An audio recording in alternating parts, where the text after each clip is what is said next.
Tabi-tabi po raw ang mga bumibisita sa bahay na ito ni Feli sa 13 Martires, Cavite.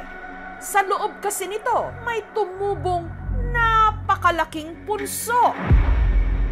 Ang punso, halos sakupin na ang isang sulok ng bahay ni Feli.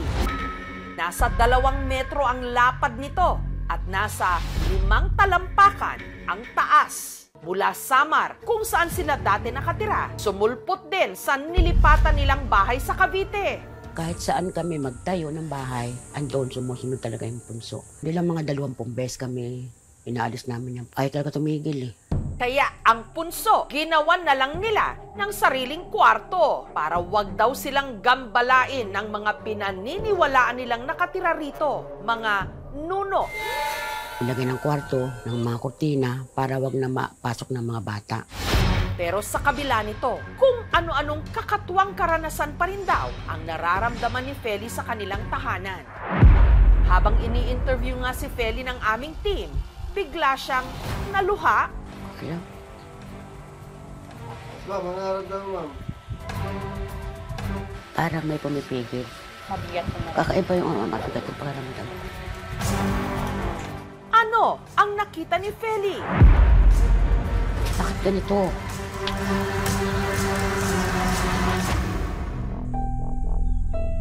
Nagsimula raw ang mga kakatuwang karanasan ng kanilang pamilya sa dati nilang bahay sa bayan ng Daram taong 1996. Ipinagbubuntis daw noon ni Feli ang ika-5 anak niya na si Rachel. Nung sumulpot ang unang punso sa kanilang kubo. Nagpa-plus, may naliligo, may nagtitimpla nga ng kape. Tapos may nagbubukas ng gasol, laging lagitik, naririnig yun. Kutob ni Feli ang pakay raw ng di umano mga maliliit na nilalang na ito, ang kanyang anak. Prinsesa talaga ang mukha niya. Mukha ng Bering Marega. Naririnig kong may kalaro yung bata kahit siya lang mag-isa. Tawa siya ng tawa. Mga duwende sila, hindi naman sila nananakit.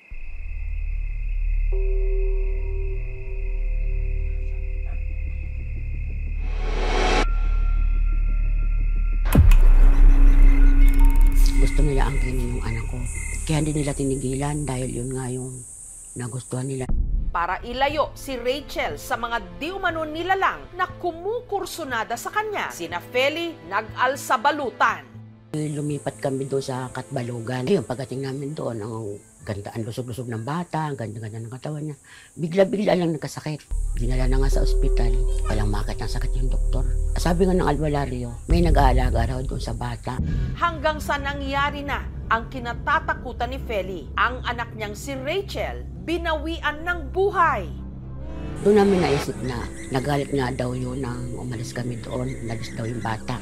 Kasi parang kanila daw yun eh. Inaangkin nila yung anak ko. Para makalimot, sina Feli muling lumipat ng bahay, Cavite. Pero tila hindi raw sila tinatantanan ng mga tinatakasan nilang maliliit na nilalang. Sa kanila kasing kubo, may sumulpot muling punso. Di inalis nga namin ni Mister. Pilit na tumutubo pa rin pilit. Pakita sa akin sa panaginip. Ang sabi sa akin, bakit daw kami umalis doon sa Samar? Bakit daw namin sila iniwan? Hanggang sa hindi na lang daw sa panaginip ang mga ito nagpakita. Nakipag face to face pa di umano ang mga ito kay Feli. Ano po yung itsura? Mahaba ang tenga, walang buhok. Parang ang kulay niya parang medyo madilaw. Ang mga kakatuwang karanasan ni Feli, ipinaalam niya sa kanyang mga anak. Dinededma ko lang po nung nagkasakit siya na parang mabaliw na siya. Sa lang sa isip niya, kung ano lang nasasabi niya. Kaya hindi ako naniwala. Pero kalaunan, tila nakumbinsi na rin si Corazon. Simula po tumira kami dito para pong laging may sumusunod sa amin.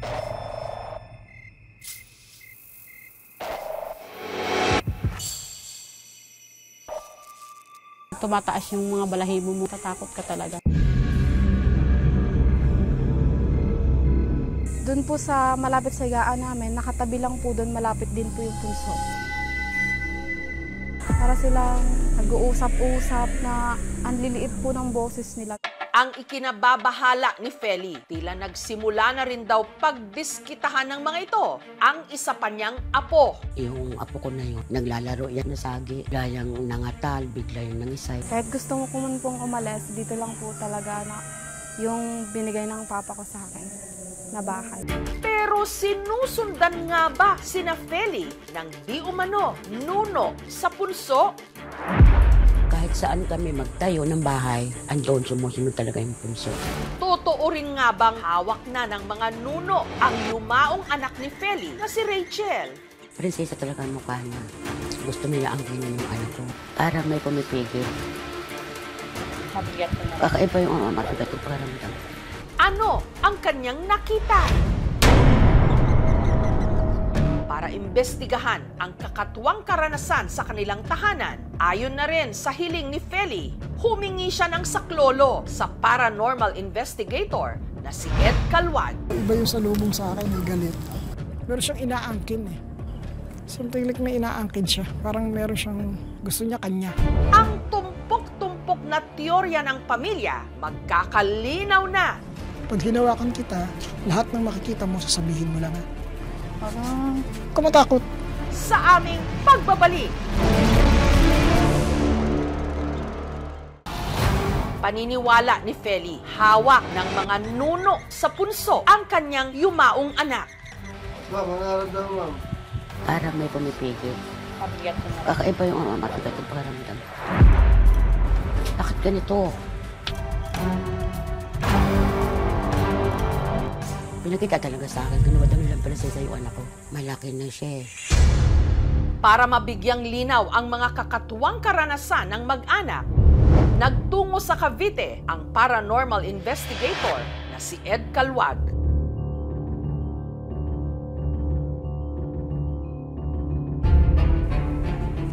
Galit ito. Iba yung salubong sa akin, may galit. Meron siyang inaangkin eh. Something like may inaangkin siya. Parang meron siyang gusto niya kanya. Hindi siya taga rito. Hindi siya original na nandito. Opo, Sumama lang sa inyo to. Opo, totoo po yun. Totoo po yun. Pati mukhang ikaw ang sinusundan eh. Ba yung pitik sa ulo. Galit siya dahil umalis kayo. Ayun po. Meron kayong hindi pwede na inaano. Sigurado meron kayong napagkasunduan ito. Hindi mo lang maano sa kahit sa panaginip mo. Iniwan nga po namin sila. Kaso, may sinasabi kasi siya na Ano po sabi? hindi niyo daw po sila pwedeng iwanan. Kasi, may pinangako kayo. Na yung totoo, sabi niyo sa akin. Sa panaginip niyo, hindi niya kayo niyayaya sa lugar niya. Yayaya po. Sinasama niya kayo. May mga ipinapakita sa inyo, no? Bali, binibilin niya po ako sa pamilya ko. Pinapalit kayo. Opo. Pinapalit kayo ng ginto. Oo. Opo. Ang una po muna ang gusto nilang kunin. Yung pong ma'am si Nika. Yun ang gusto nilang makuha. Pabangkin ko po. Apo ko na po yun. Ako po ang lumalaban. Ako po ang kumukontra sa kanila. Hawak ka dito. Hawak ka dito, te. Takot po ako. Hindi, hawak ka lang. Ako bahala sa'yo. Humawak ka.